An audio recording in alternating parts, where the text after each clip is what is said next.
I'm not even really sure if I can say this on YouTube, but that was a lot of really fun killing. So, Nobody 2 stars Bob Odenkirk and Connie Nielsen. It takes place 4 years after he inadvertently takes on the Russian mob, remains $30 million in debt to the criminal organization, and is working it off with hits on international thugs. Whilst doing all these hits, his wife recommends they should take a break.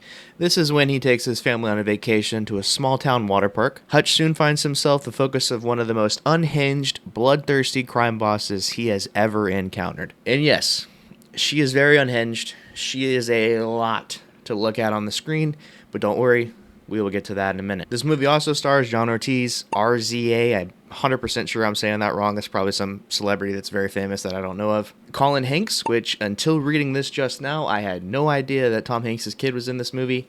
And that's a good thing because he was a great actor. And I'm going to go ahead and get the bad things right out of the way at the very beginning of this review because I really did enjoy this movie. The villain, played by Sharon Stone. You know it's a lot when she feels out of place and too hammed up, when there's all this other stuff going on over here. There's a lot of unbelievability in this movie. You really have to go into this wanting to see an action movie. In order to watch this film, your suspension of disbelief needs to be cranked all the way up to 12, okay?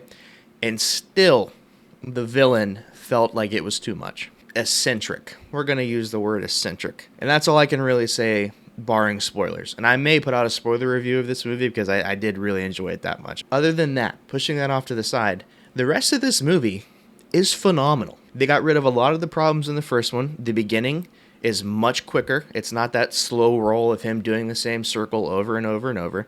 There's shades of that, but what they do this time is much better. They show him, they show the time that he's doing it, so you know that it's happening over a long period. They show the jobs that he's leaving the house to go do. They show his wife's reaction, his family's reaction, how they're missing him.